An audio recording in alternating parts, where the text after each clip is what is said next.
கடந்த சில நாட்களாக தொடர்ந்து மழை பெய்து வருவதன் எதிரொலியா சென்னைக்கு குடிநீர் வழங்கும் ஏரிகளுக்கு தண்ணீர் வரத்து அதிகரித்துள்ளது.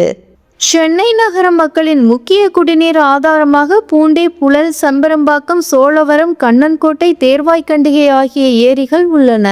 கடந்த சில நாட்களாக அவ்வப்போது பெய்து வரும் மழை காரணமாக குடிநீர் ஏரிகளுக்கு நீர்வரத்து அதிகரித்துள்ளது.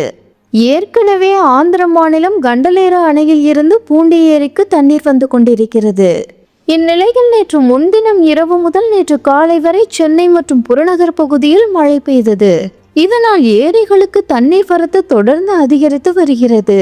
நேற்று காலை நிலவரப்படி புழல் ஏரிக்கு வினாடிக்கு 216 கனஅடி நீர் தண்ணீர் வந்து கொண்டிருக்கிறது. புழல் ஏரியின் மொத்த உயரம் 21 அடியாகும். இதில் 20 அடிக்கு தண்ணீர் உள்ளது. மொத்த கொள்ளளவான 3.300 டிஎம்சியில் 2.922 டிஎம்சி தண்ணீர் உள்ளது. இதேபோல் பூண்டி ஏரிக்கு வினாடிக்கு 690 கனஅடி நீர் தண்ணீர் வருகிறது. மொத்த கொள்ளளவான 3.231 டிஎம்சியில் 2.518 டிஎம்சி தண்ணீர் உள்ளது. ஏரியிலிருந்து செம்பரம்பாக்கம் ஏரிக்கு இணைப்பு கால்வாய் வழியாக 600 கனஅடி நீர் தண்ணீர் திறந்துவிடப்படுகிறது.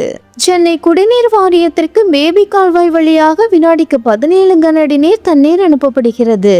செம்பரம்பாக்கம் ஏரிக்கு நீர்வரத்து 400 கனஅடியாக உள்ளது. ஏரியின் மொத்த கொள்ளளவான 3.645 டிஎம்சியில் 1.867 டிஎம்சி தண்ணீர் உள்ளது. சென்னை குடிநீர் தேவைக்காக வினாடிக்கு 195 கனஅடி நீர் தண்ணீர் வெளியேற்றப்படுகிறது. கண்டிகை ஏரியின் மொத்த கொள்ளளவான 500 மில்லியன் கனஅடியில் 434 மில்லியன் கனஅடி நீர் தண்ணீர் உள்ளது. சோழவரம் ஏரியில் 151 மில்லியன் கனஅடி தண்ணீர் இருப்பு உள்ளது குறிப்பிடத்தக்கது.